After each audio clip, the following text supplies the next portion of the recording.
Hello, ladies and gentlemen. Welcome back to Monster Hunter. Now, I'm aware we've just started a Torg manufacturer run, but we're here with our girl Akane, decked out in Star-Lord armour, because one, I never really did Akane's playthrough with commentary. I didn't have a headset at that point. Plus, I weren't feeling as confident as I do now to speak. So, I actually had a comment on when I was creating one of my builds, and some dude asked me to explain. He said, just talk, explain. And that's kind of been on my mind lately, because when we did Monster Hunter, we did the story with Xenojiva, we did Devil Joe, and then we stopped. And I never really explained Akane's sets. So, in this part, I'm going to explain all of her sets, show you all the custom sets I've made for her, specializing in different roles and items. So this is the Star-Lord. First of all, we have my heavy bowgun pierce set. Now this may look different from when you guys last saw it, mainly because we now have the Dante's leather boots.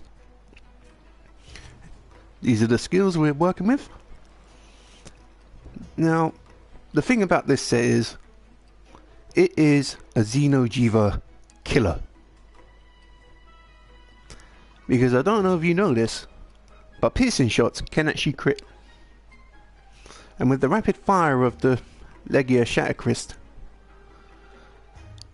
like I've fired level 3 rounds that have pierced the entire length of Xenojiva. And a good majority of those pierces have crit, staggering him or her, I don't know what gender it is, it, quite frequently.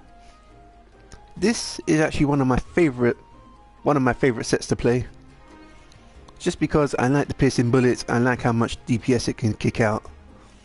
And for the skills, we are rocking 7 out of 7 in attack boost, 3 out of 3 in weakness exploit, 3 out of 3 in divine blessing, just to have a chance to decrease the damage, 2 out of 5 in windproof. Now I'm pretty sure that is a side effect of the Rathalos Soul Coil Alpha. Though it has no use, because we have a shield on our gun, it's still pretty handy. Agitator level 2, basically because we get more attack and affinity when a monster is enraged. Maximum might is a must on any heavy bowgun build, mainly because your stamina is going to be up at max unless you dodge or you block something. So that's like a permanent boost to affinity. And I'm pretty sure it's damage too. Let's double check that. Nope, just affinity. Right, piercing shots. This just increases the power of piercing ammo.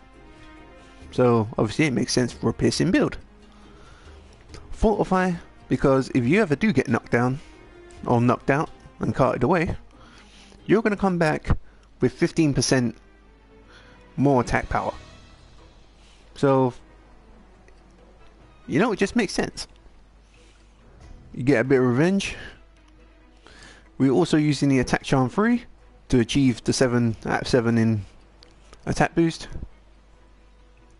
And as I said before, the heavy bowgun of choice is the Legia Shattercrest. You can use, I think, the Black Diablos cannon, or the Toby Kadachi heavy bowgun, but I just like the Legiana Shattercrest one for its looks, and two just for the variety in ammo it uses. Right, spread heavy bowgun. As you see, much like with the other set, we are rocking 7 out of 7 in attack boost. Excuse me. 3 out of 3 in weakness exploit. 2 out of 5 in agitator. 2 out of 3 in divine blessing. 1 out of 3 in health boost. Spread and power shots, and fortify.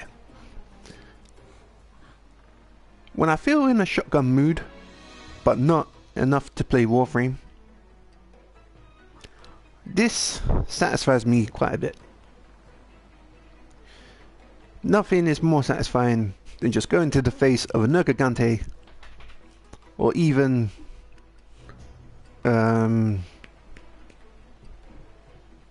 Teostra and just letting loose a bunch of spread shots and staggering it. To me, that makes me creating this set all the more worth it. And of course, the fundamental skill to have on this build is spread and power shots, just to have a boost to your spread ammo. Right, my greatsword build. I know for a fact this has had a revamp. Now there is actually a new armour called the Draken armor set, which you can only get from Behemoth, which, as Akane hasn't done Behemoth, I don't have that yet. But maybe once I start running out of things to do on the channel. I mean, I have the Torg Manufacturer run to finish, Destiny 2 to finish, Borderlands pre-sequel to finish, Agents of Mayhem, maybe a bit of For Honor. If we find ourselves with a quiet spell, then obviously we'll do it. That's if people are still playing. Anywho, for skills, we are rocking 6 out of 7 in attack boost, 3 out of 3 in divine blessing, 3 out of 3 in weakness exploit. And for those who don't know, weakness exploit is when you hit a monster's weak spot, you have a higher affinity chance. 2 out of 3 in focus, because what focus does is it increases the charge rate for charged weapons, so hammers, greatswords, and also the special ammo for heavy bowguns. So that's always handy, you know. 1 out of 3 in health boost, because with a greatsword you are slow. I wanted to have that extra health, just to kind of counteract the slowness a little bit. 1 out of 3 in critical boost. Now with this setup, you are going to be critting quite a lot, especially with the 3 out of 3 in weakness exploit and the 6 out of 7 in attack boost.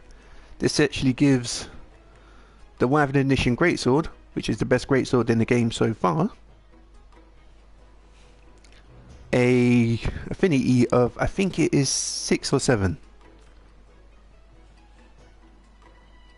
No, it's -10. But I think it's like 30 or 40%. I'm not sure. Once you hit a weak spot. And that is further boosted by critical boost, which allows you to do 150 increased damage dealt by critical attacks by 30%. So you're doing 130% damage on a critical hit.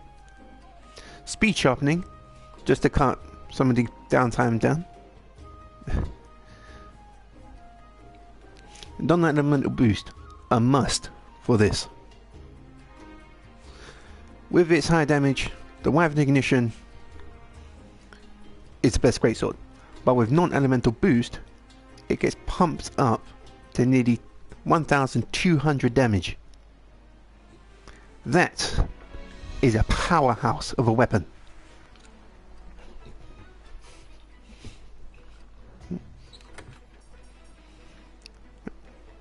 Next build, Hunting Horn Support. Now this is actually something I have made an episode on, And I'm pretty sure this was the one that the guy commented on. Right, for skills. This is... So essentially, this hunting horn build is for supporting your allies, both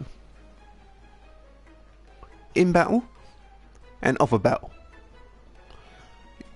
What I mean by that is, if a monster flees and one of your teammates' health is low, you can pop, let's say, a blue mushroom or something, and it will heal them up. And with wide range, it's going to be spread out to the whole team. While in battle, you got the melody of the hunting horn to buff up your allies. So it's a pure support build. But don't get me wrong, play correctly, you can still kick out a bunch of damage with it.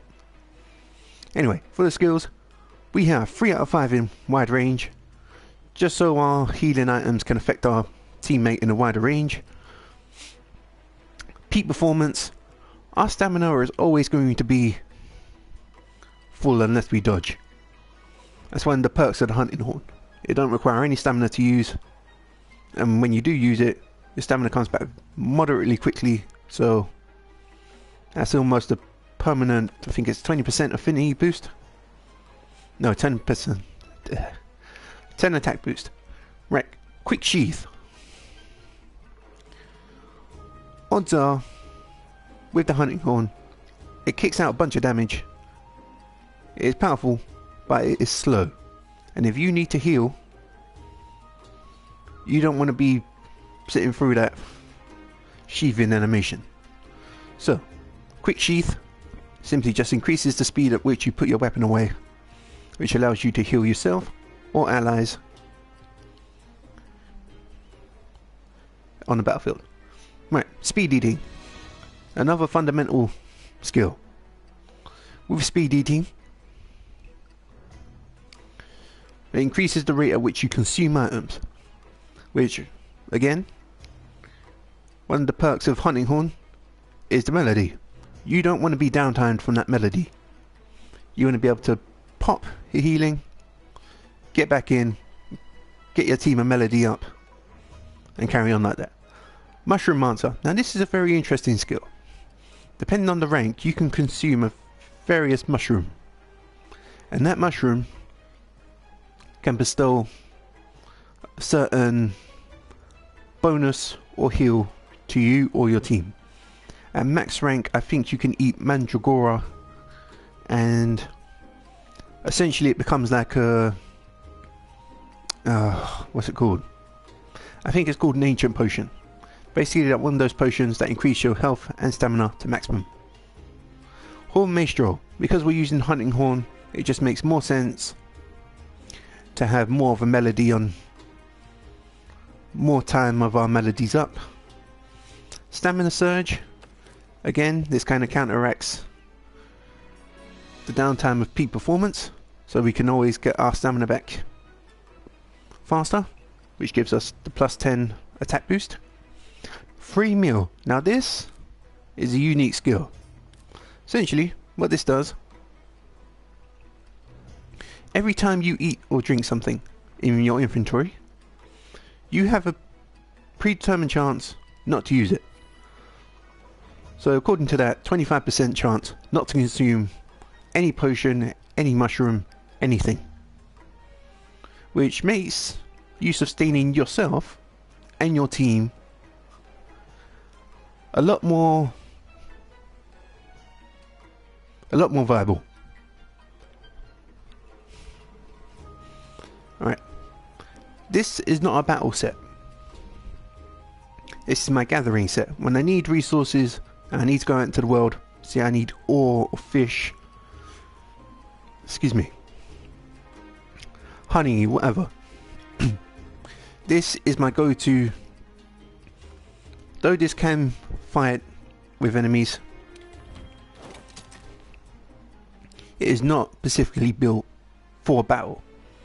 This is a gathering set. This is where I go out into the wild, I gather all the resources I need with minimum combat. And for that, we are using 4 out of 4 in Botanist, 3 out of 3 in Geologist. So Botanist and Geologist are essentially... Botanist increases the quality of the herbs you gather and other consumable items you gather. So essentially you get 1 extra herb, 1 extra fruit, 1 extra nut, 1 extra seed, 1 extra insect. Or mushroom, depending on where you gather. Geologist increases the number of times you can use gathering point. So bone piles, gathering points, mining outcrops. You're going to be able to use them more, which is always handy if you're gathering. Right, Divine Blessing, just to have a chance to reduce damage. There was a time when I used to rock that a lot. Horn Maestro basically extends horn melodies and increases self-recovery. Basically, if I have to fight with this setup, then, you know, having those buffs up longer is always handy. Quick Sheath, let's just say I've finished fighting something and a Devil Joe pops out. This setup is not ready for a Devil Joe, so I can Quick Sheath and run.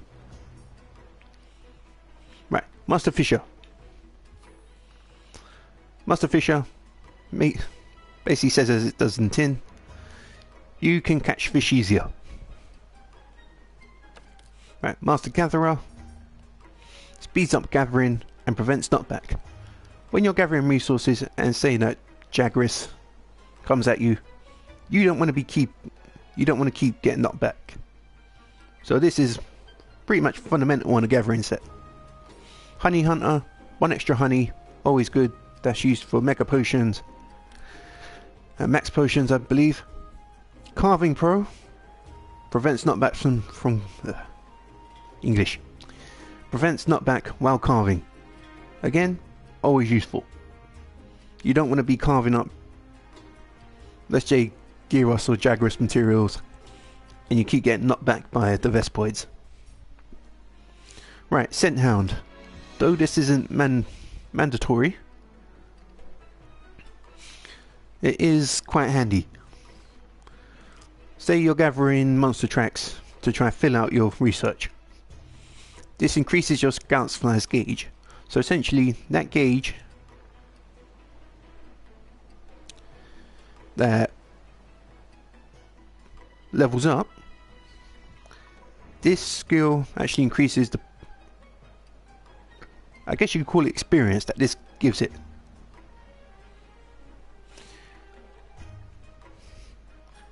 Right, Forager's Luck increases the chance of finding rare gathering points. This is actually pretty handy.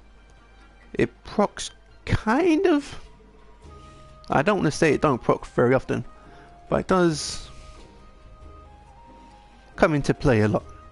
There have been times I've been running through an area I've been in and a rare point is there. Right, so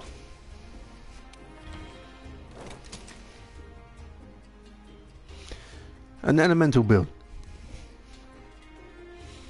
Now, I'm just going to show you builds that I've made. This is actually, I needed a monster killer, so I watched the YouTuber that I watch, and he made this set. So I'm not going to show you that. If I remember to do this, I will put a link, and you can go watch that. Right, Paralysis. This has gone through some changes since you guys last saw it.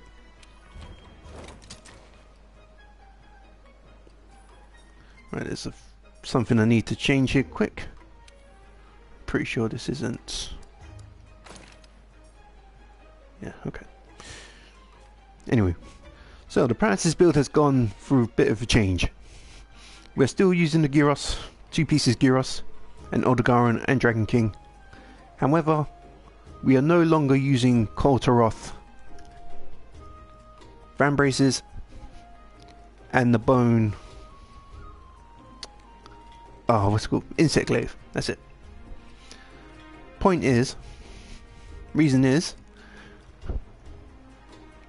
although I was proccing paralysis quite a lot with the insect glaive, with any status ailment, the more you successfully get it off, the longer it's going to take you to put it back on. So poison, sleep, paralysis, pretty sure blast as well, all of those will take longer to proc the more you do them. Plus, with paralysis, I don't know, I was using the insect glaive and I kept dying quite a bit. Even when I was in the air, I would die quite a lot. So, having a look around, I found the Sapphire Star Lance, which is actually an event weapon. Hold on, I should have done this beforehand.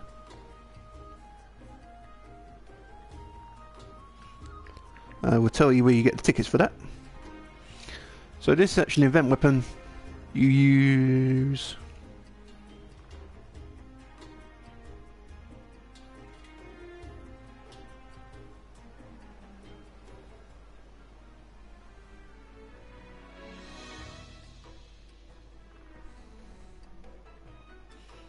hold on, people.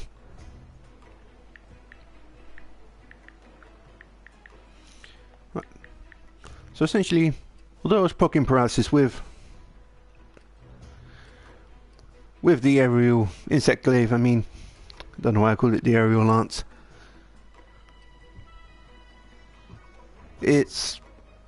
I was dying quite a bit. And I was thinking, how can I combat that? How can I combat that? I've changed pieces out. They didn't perform the way I wanted to. Until I came across this. This lance is actually used by...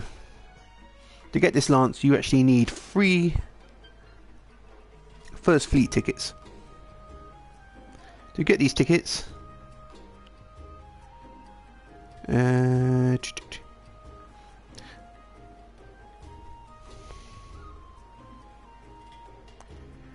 Right. It says if you can complete Midnight Mayhem, you get the tickets for this weapon. You need 3 of them. 1 for the base crafting of the weapon, and 2 for the upgrade. And the one thing I like about this weapon is it has innate paralysis, so I don't have to bother with 3 element ammo up.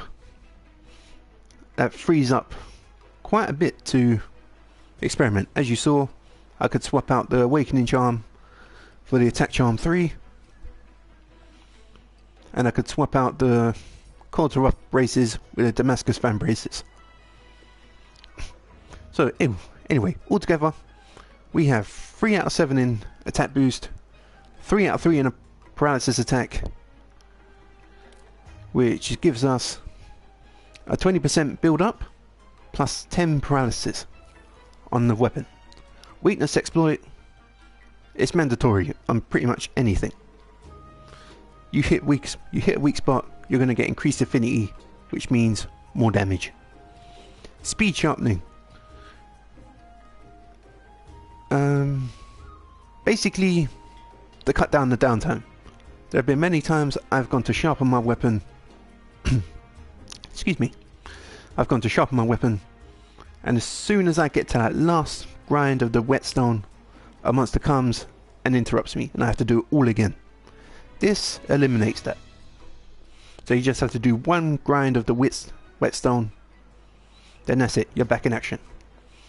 Alluvial Expert, not a mandatory part of this. It's just a side effect of the Gyros legs. Or, sorry, the Tacit. Basically it just nullifies and reduces damage from Alluvia and acids in the Rotten Veil. And 1 out of 5 in Handicraft. Now I did try to push that a bit more, but I found I was losing more paralysis and core skills than it was worth it. So we have 1 out of 5 in handicraft, just to bump up our sharpness a bit. As you can see, we get a bit more blue sharpness. Right, this is actually one of my favorite mess about builds to use. This is the sleep build. Now, at first it may not look much. It's a bit of a mixed match of things, but this thing can sleep anything. With the reasonable attack speed of the switch axe, you can put anything to sleep, especially when you're in sword mode.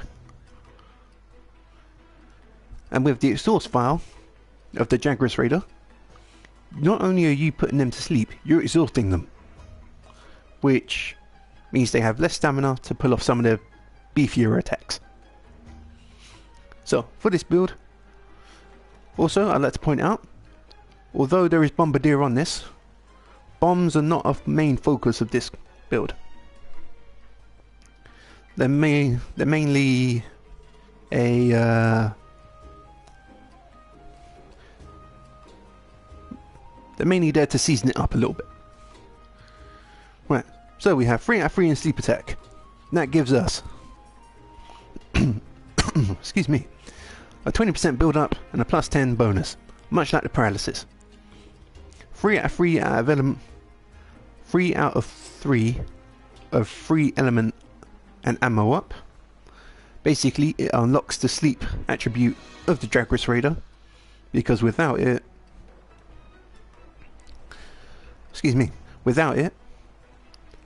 the Jagras Raider would do no sleep damage. Now with this setup, you can actually use the Taziki dual blades. However, I've found that I get sleeps more often with the Jagras Raider than the dual swords. Right, we have 2 out of 7 in attack boost. Self-explanatory, just more damage. 2 out of 3 in Bombardier. As I said, it's the flavour of this build. If I'm putting a big enemy to sleep, I might as well put down some bombs and sleep bomb it. We got 4 health boost, 1 out of 3, just for a bit more health. The good thing about the Radaban armour is it is quite beefy in defense,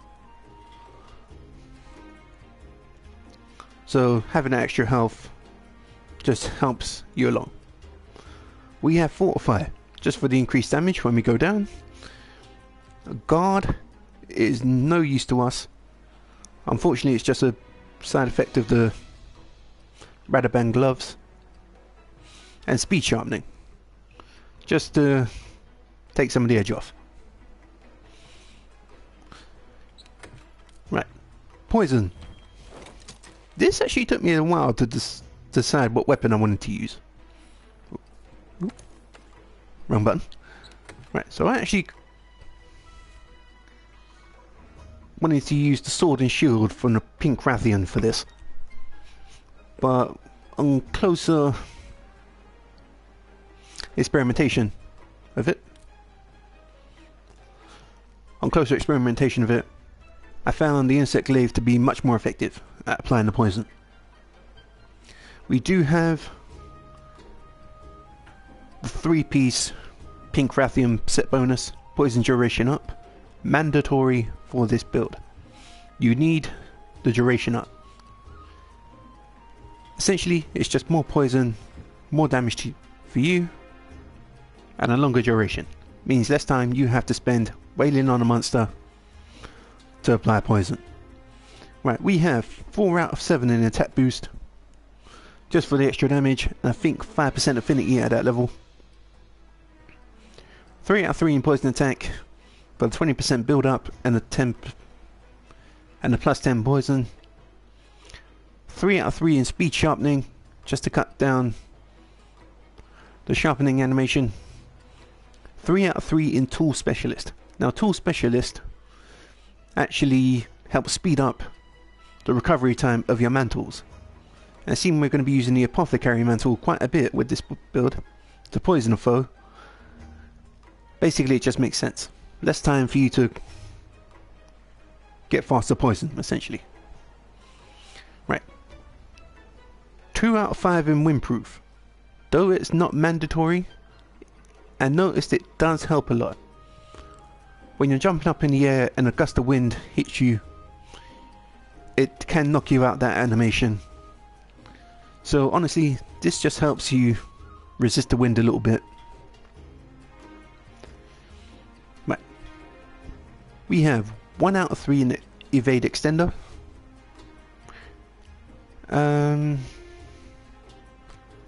Honestly, I'm not sure what part that's from. Let's have a little look. Oh yeah, the helmet. Right. So basically, if you're rolling out the way, the evade extender increases the distance at which you can roll. It's handy if you can't really go airborne, but need to get out of the way of, say, an odd Garon or something. You know, it's always handy. As I said before, we have the 3-piece Pinkrathian Mastery for poison duration up, which is a key point of the build. Excuse me. Excuse me, let me just get a drink of coffee.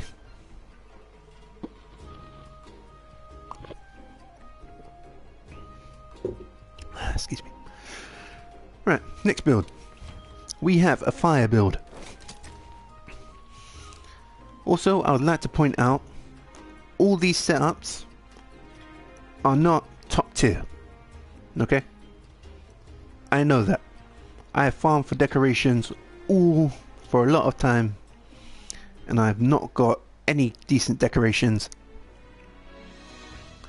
So I have to rely on putting pieces of armour together to get my desired effect.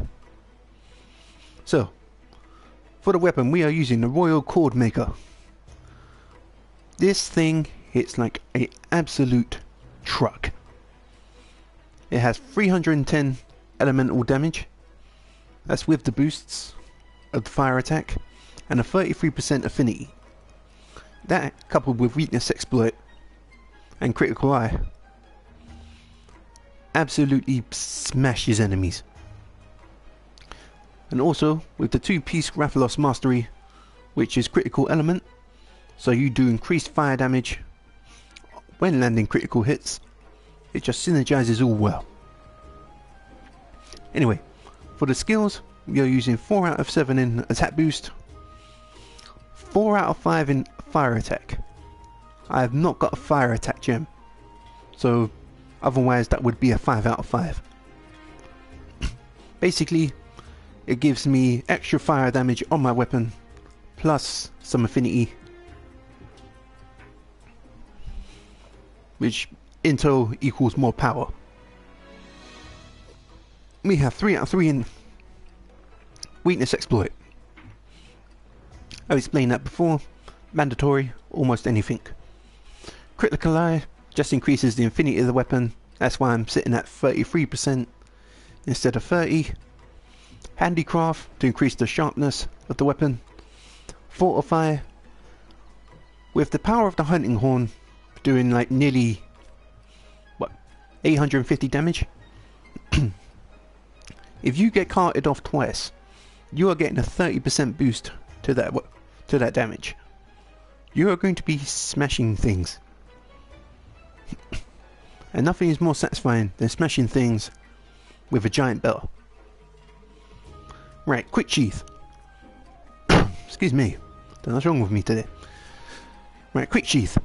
Essentially, as I've explained before, the hunting horn puts away kind of slowly, and if you need to heal, well, you need to get that thing away faster. Speed sharpening, I've explained before, cut some of the sharpening animation off.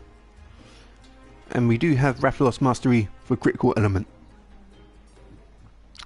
Right, water set. We have 4 out of 5 in water attack. Same thing as fire attack, gives me increased water and affinity. 3 out of 7 in attack boost. Always a mandatory thing. If you're going to go for a high damage set, you need attack boost. Weakness exploit, I've explained before, mandatory. Wide range is actually a byproduct of the Tzizi coil. Though it's not mandatory, it can help you sustain you and your teammates. Critical boost to do 130% damage. Handicraft for extra sharpness. Fortify for more attack. Speed sharpening just to cut down the sharpening.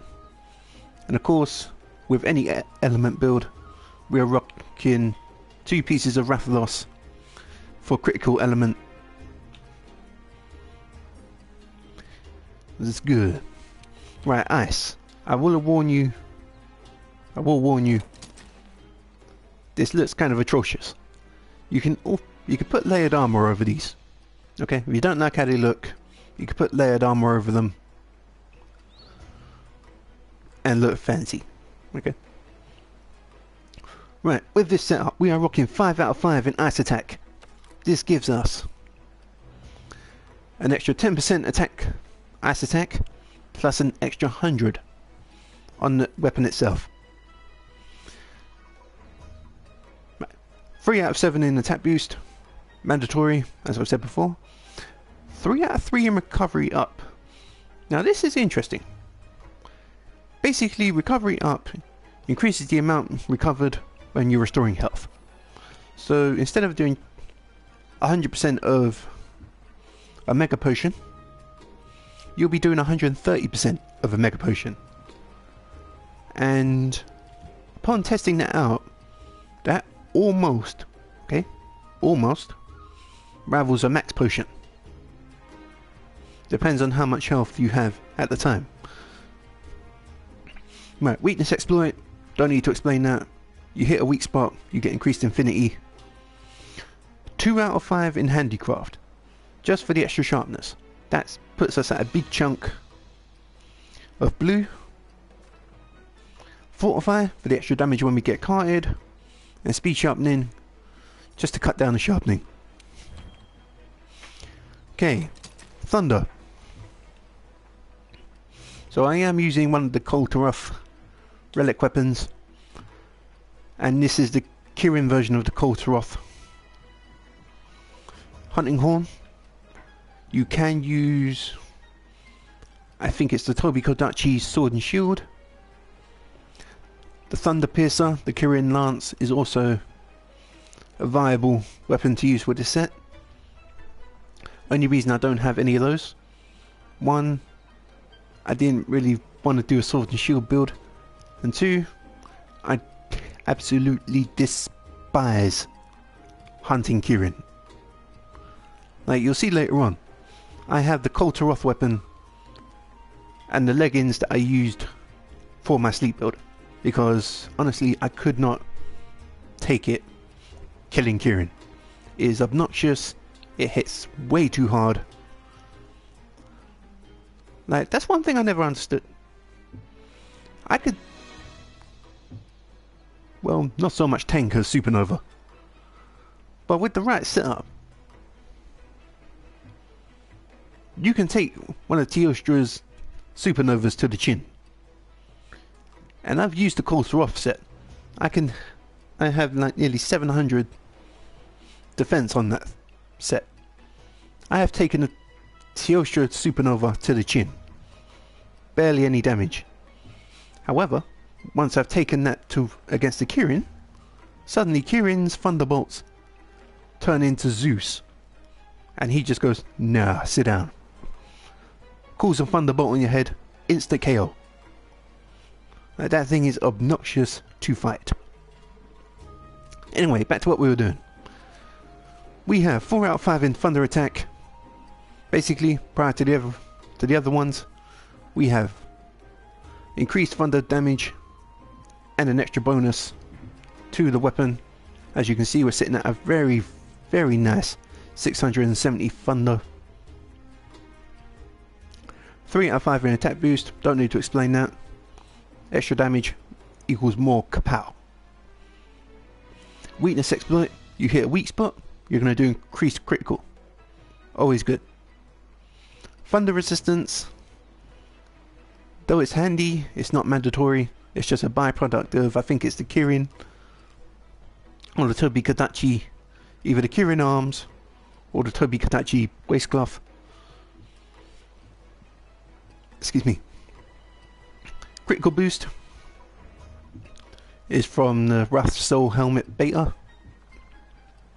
Basically we're doing 130% damage on a critical hit. Right, handicraft, more sharpness, more damage, always nice. Fortify, extra damage when we get carted, with the already high damage of nearly 670 of this particular hunting horn. That means, well, we're going to be smashing stuff. Speed sharpening, as with everything else, just decreases the sharpness time, sharpening time I should say. Right, dragon. This is pretty effective. I have tested this extensively, trying to upgrade the pink Rathian hunting horn. It got to the point where I found the Rathian in a zone. This is a high grade Rathian, mind you. I have gone in, pounded it with the dual swords, and I can, well, not stun lock it, but if I aim for the legs, I can make it fall within 1 or 2 combos. I was breaking parts within 1 combo, and this thing don't even have part breaker. Like, I demolished a high rank Rathian with this set. So it has my thumbs up of approval. So we are rocking 5 out of 5 in dragon attack. Same with the other elements. Plus 10% dragon attack, plus a bonus 100.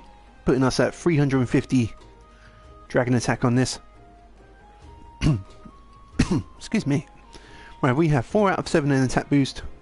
Extra damage, always good. Handicraft, 3 out of 5. More sharpness, always nice. Right, we have 2 out of 3 in weakness exploit. It is very effective. Where the dual swords can hit a weak spot many times before their combo is done, you are doing much more damage. And that, coupled with critical eye and critical boost, it just means you're going to be smashing it. And that, coupled with critical element, means just GG. Constitution, to take away some of the stamina drain from the dual swords. For those who don't know, you reduce your stamina depletion when performing stamina draining moves such as evading, etc, etc. Right, a blast set. Unfortunately, this I haven't really tested out yet. There are not really many monsters weak to blast. But I figured if I'm doing other status elements, I might as well do blast. So, as you can see, right off the bat, we have Zora Magdaros Mastery, 3 out of 3. Basically, it increases the damage when landing critical hits. Now, the Rook Slayer axes have a negative 10% affinity. However, thanks to weakness exploit, we can still crit with these, which means when we trigger blast on a weak spot, you can do increased damage. Right, we have 3 out of 7 in attack boost.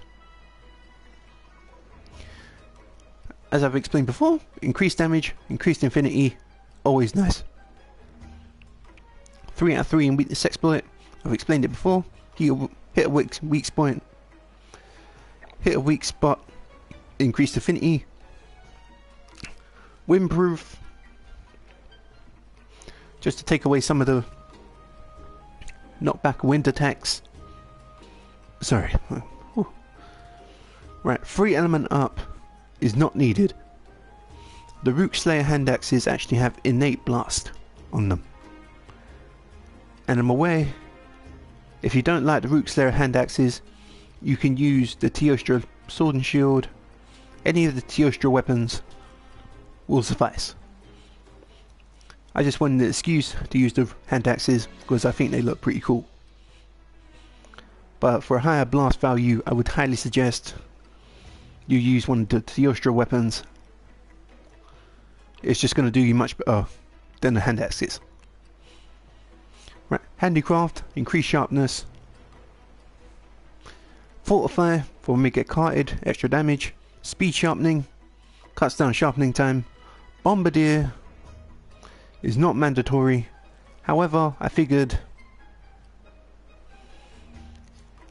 a byproduct of the Zora Magdarel's chest. So I thought, you know what? If we're running for a blast build, we may as well run some explosions as well. Right, the bow build. This thing can hit like an absolute truck. Now I would highly suggest, if you're lucky enough to get the rare decorations, to put spread shot, power shot, basically the spread jewel, the pierce jewel, oh, there's another jewel as well.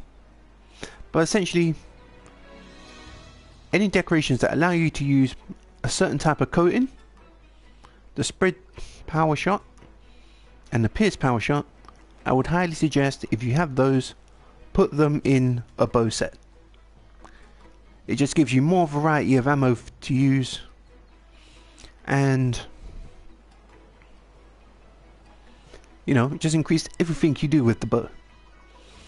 So anywho, with this set we are using the Tariff Arrow Horn, which is the equivalent of a maxed out Black Diablo's bow, but in a cold to rough version. Right, we have 6 out of 7 in attack boost. Always nice, you know. 3 out of 3 in weakness exploit for increased damage and affinity when hitting a weak spot. Special ammo boost.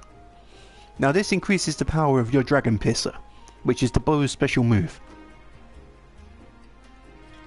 Normal shots, that's a byproduct of the Diablos Nero Groove Spater.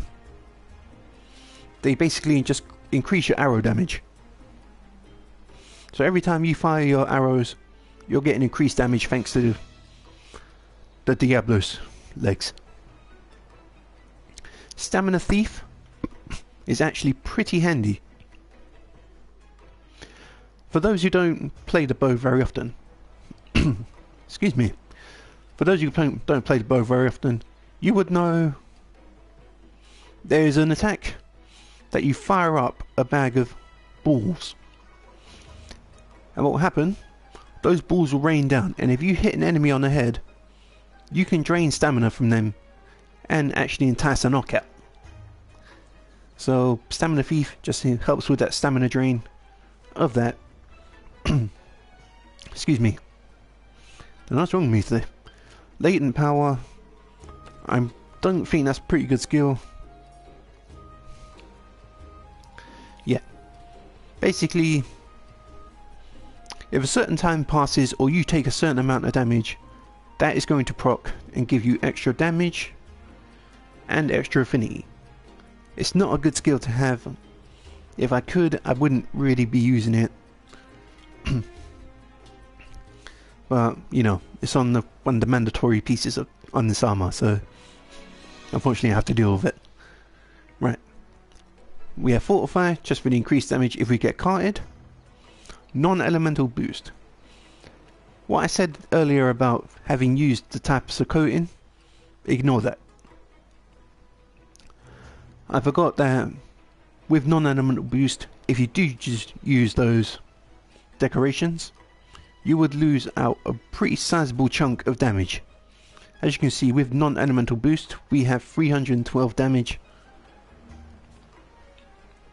which translated to a bow is pretty powerful. 2 secs. Let me just get a drink.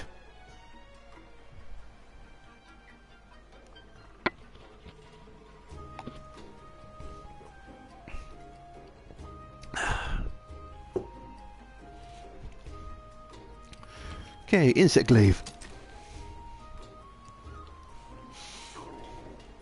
Excuse me. Actually one of the better looking of my sets. As you can see, we're using a Tower of Glaive Horn, which is the equivalent of a maxed out Diablos insect glaive. We're also using I keep forgetting the name of it. I think it's called the Psycho...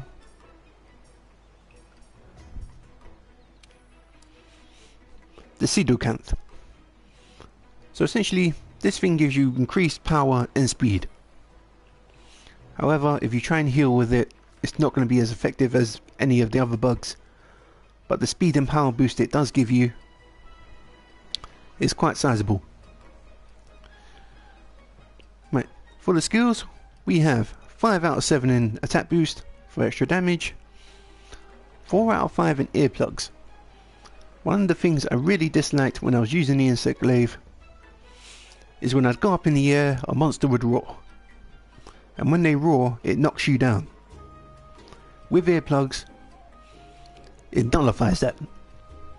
They can roar when you're up in the air, you can still jump up above them, wail on them, and then mount them. So it's a handy skill to have with an insect glaive. We have 2 out of 3 in weakness exploit, just for increased affinity when we're hitting weak spots. 2 out of 5 in agitator. This is pretty handy to have actually. When a monster gets annoyed, basically you have increased damage and affinity. That, coupled with attack boost and weakness exploit, you can hit quite hard. I mean, you're going to hit hard anyway, regardless if they're angry or not, but this just increases it and furthers it along. Right, health boost, just for a bit of extra health. Master Mounter. Now this, having played around with the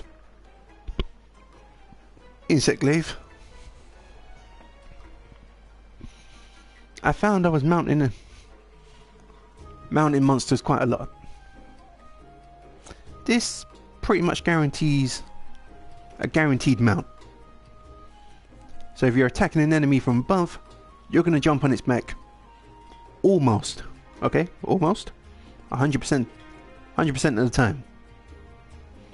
We have Fortify, so if we get carted, we have an extra 30% damage.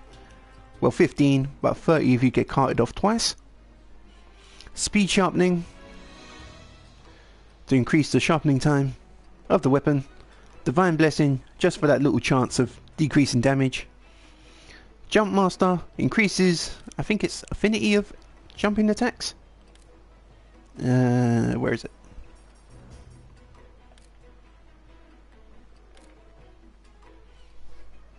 It does, I'm not sure. Okay. Anyway, you're gonna have to take my word for that. Right. Non-elemental boost. If you're running an insect glaive build for pure damage, I would highly suggest you use a Diablos weapon, just for its high attack power. Non-elemental boost mainly increases the power of that weapon even further. That, coupled with attack boost, weakness exploit, you'll be hitting like a truck.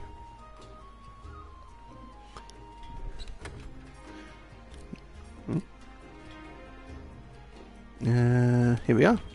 Now this is a build that I actually, honestly, before I couldn't really get into hammers, but once I put this one together, like, I ran this for a good while. Now this was actually done when I finished Akane's playthrough, but for mucking about, and it actually packs a pretty big wallop. This set was actually pretty fun to use. So we have 7 out of 7 in attack boost. No doubts about it, extra damage on an already powerful weapon. I mean, look at that. Nearly 1300 damage. So we have 7 and 7 out of in attack boost for the affinity and attack power. 3 out of 3 in weakness exploit. Basically, when you hit a weak spot, you're going to be doing increased affinity. So those two skills together already take away from the 5% negative affinity of the weapon, which means you are doing plus damage when you crit. Defense boost, just for a bit of tankiness. Focus to increase the charging rate of the hammer. Health boost for the extra bit of health. I think that couples very well with defense boost. Right, handicraft to boost up the sharpness to a reasonable portion of blue. Part breaker. If you're running a hammer, I believe part breaker is a mandatory skill. You could even be using a sword and shield. I believe if you're trying to farm certain pieces of a monster, part breaker is your best friend. Fortify. So if we go down once, we get 15% boost to attack power. If we go down twice, we get another 15%. So that's a 30% boost in attack power to already beastly damage output. Speed sharpening, take away some of the sharpening animation. And non-elemental boost. See, the paralysis on this hammer is actually a hidden element. So with non-elemental boost, we are getting about 100 damage boost on this weapon for not using free element. That is powerful. I have actually hit crits for 300 with this hammer. Excuse me, using this setup. And I must say, it's quite fun to use. Right, last 4. Right, dual blades. This is an affinity set. So, as you can see, we're using the Sin. Those are the final version of the Odogaron swords, allowing us to use a 20% affinity. I just got an extra 5% from attack boost. So 7 out of 7 in attack boost for extra damage plus that 5% affinity, bring you up to 25%. Latent power, I'm pretty sure this is the useless one. Yes, it is. So essentially, once a certain time frame has passed, or you take a certain amount of damage, your stamina, basically the rate at which you lose stamina and your affinity go down and your affinity goes up. We have 2 out of 3 in weakness exploit. So if you hit a weak spot, you're going to do critical rate. That's going to synergize with the set bonus of the Teostra set. I will get into that in a bit. Blast attack, useless on this build. Unfortunately, it's a byproduct of the crown. Fortify, just for the extra damage when we go down. And Constitution, to take away from some of the stamina draining of the dual blades. Now, we have 3 pieces of Teostra for this ability here. Master's Touch.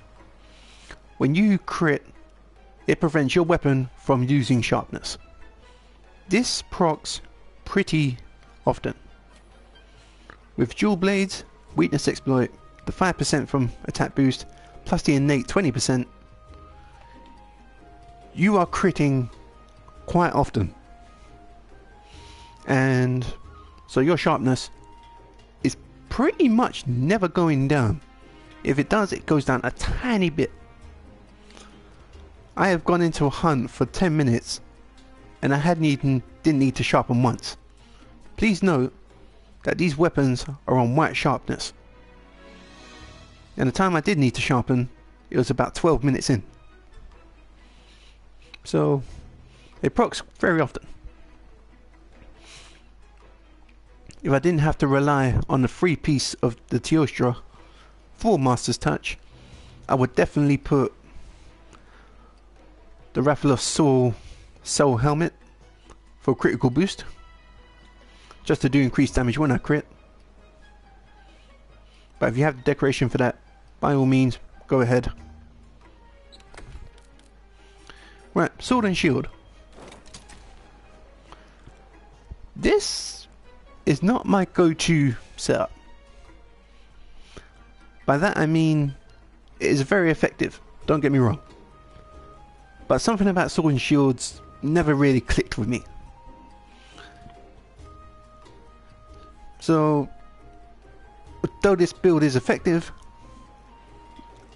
I would prefer much to smash things with a switch axe or a hammer than go for a Sword and Shield. Right, for skills we are using 7 out of 7 in attack boost. Needless to say, increased damage, plus 5% affinity, always nice. 2 out of 3 in weakness exploit. Hitting weak spots, increased affinity, again, always nice. Fortify, when we go down, we get more increased power. Evade window. Now, this increases the invulnerability window when you dodge. So if I'm trying to dodge a, let's say, Kushala Wind Blast, and I time it a bit late, with evade window you can dodge and still manage to not take damage from it. Evade extender, this is a byproduct of the Kushala set. You increases the distance at which you dodge.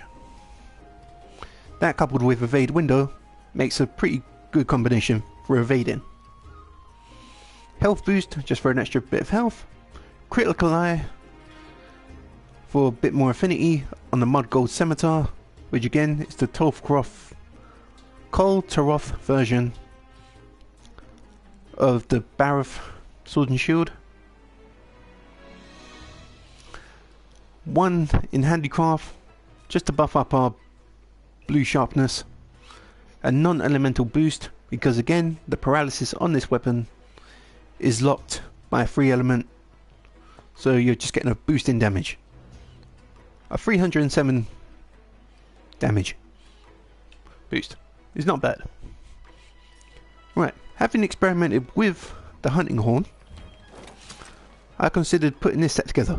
It's an attack version of my hunting horn support build. We are rocking 7 out of 7 in attack boost for more damage,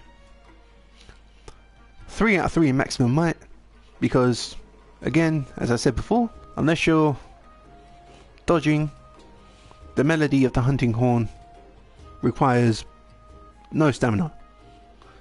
Well, very little stamina.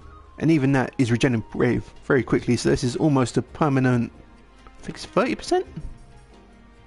Yeah, 30%. 30% affinity on an already affinity heavy weapon of 40%. 2 out of 3 in weakness exploit. Again, hitting a weak spot. It's going to give you an increased affinity rate. 1 out of 3 in health boost, just for a bit more health. 1 out of 5 in agitator. This is just to increase your damage and your affinity even further when a monster is mad. Speed sharpening, as with all my other builds, just increases the downtime of you sharpening your weapon. Divine Blessing for that odd chance of reducing damage. Excuse me. Non-elemental boost. This weapon sleep ability is locked by free element. Now you can use the normal Kuleyaku. You can use the normal Kuleyaku hunting horn. I prefer this one just because it came from Kol Taroth and I don't have to do any unnecessary farming for it. So, as you can see, it's sitting at 40% affinity That coupled with weakness exploit. Excuse me, don't know what's wrong with me today. You have a 70% chance of you have a 70% affinity rate when you hit a weak spot. That is huge. With the already high damage of nearly 880 damage of the hunting horn, you're going to be hitting like a truck. Okay, Wyvern Snipe. Now, interestingly enough, I only put this together last night. Now, I know how that sounds. Thinking I haven't test played it. I have, and I found I was getting Wyvern Snipe quite often. Now, I know I have the dual threat. Unfortunately, Bareth doesn't want to drop me a Wyvern gem, so I can't max this out to its maxed out version. But I would highly recommend you get the maxed out version of this gun, as it is amazing for a Wyvern Snipe build. So for skills, we are using 6 out of 7 in attack boost for extra damage and affinity. The Wyvern Snipe can't crit, so be wary of that. That's why I don't have weakness exploit or anything on here. It cannot crit. Like, many people have tried, it just cannot. So the affinity we get is useless unless we're using our pierce shots. 3 element up basically increases the magazine size of any bullet you can hold. It's pretty handy because without it you are reloading quite often, and for the slow reload of a heavy bowgun, you do not want to be reloading in a monster's face. Right, focus. There is a reason we have focus on here. So essentially, people have play tested this. Focus decreases the recovery time of your Wyvern shot, Wyvern Snipe or Wyvern Heart ability. So obviously it made more sense to put this on there. I found I weren't even waiting a full minute to get my Wyvern Snipe back. Well, that's a bit of an exaggeration. Just over a minute. Which, if you're fighting, you're going to be doing more in that minute. And when you're ready to use it, you can just lock it back in and shoot him.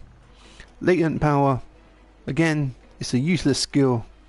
Unfortunately, it's on the Kaiser male, so I have to deal with it. Basically, when a certain time frame passes, or you take a certain amount of damage, that's going to come into effect and give you increased damage and affinity. Fortify for the increased damage. When we get carted, it stacks twice. So if you get carted twice, you're getting a 30% damage boost. Non-elemental boost. The Diablo's gun cannot use element ammo. You can see there. So it is getting a big boost from non-elemental boost. If a heavy bowgun can't use elemental shots, always put non-elemental boost on it, just to increase your damage. And I think that is it, people. I do have other sets here, but these are more, they're kind of like my version of trophies,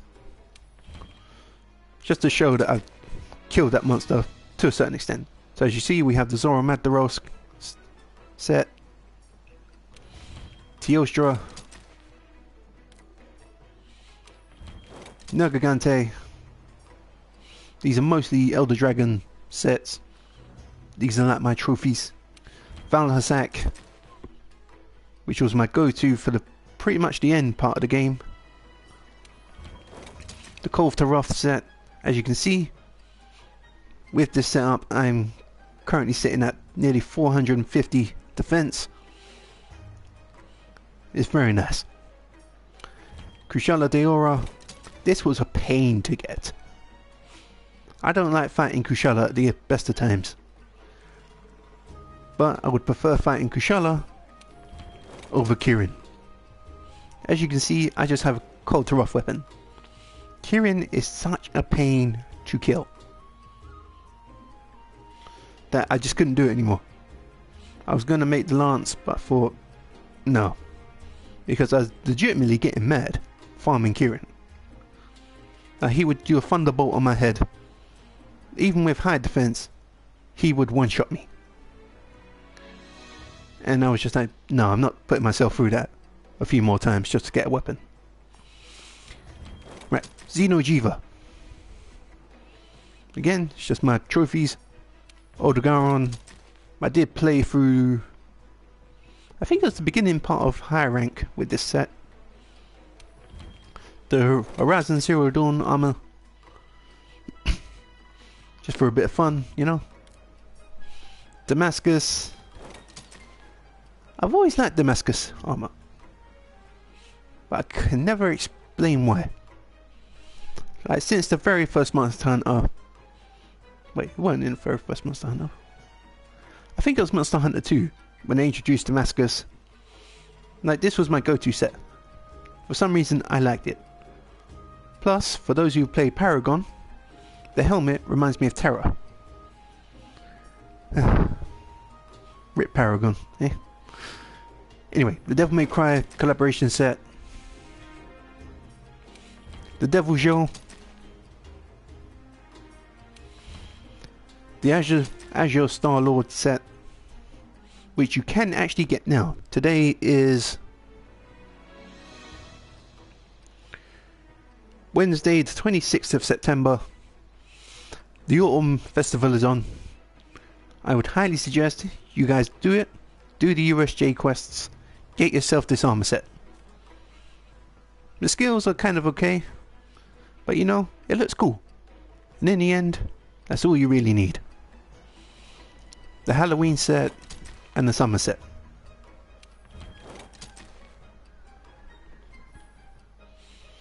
Yeah, let's swap back into the Azure Star.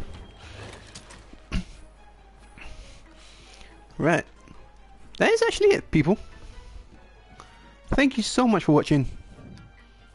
I hope this answers any questions you had if you've watched my playthrough of Monster Hunter. Again, apologies for not doing commentary in that series. Basically, I as a person was not feeling comfortable enough to speak in that series.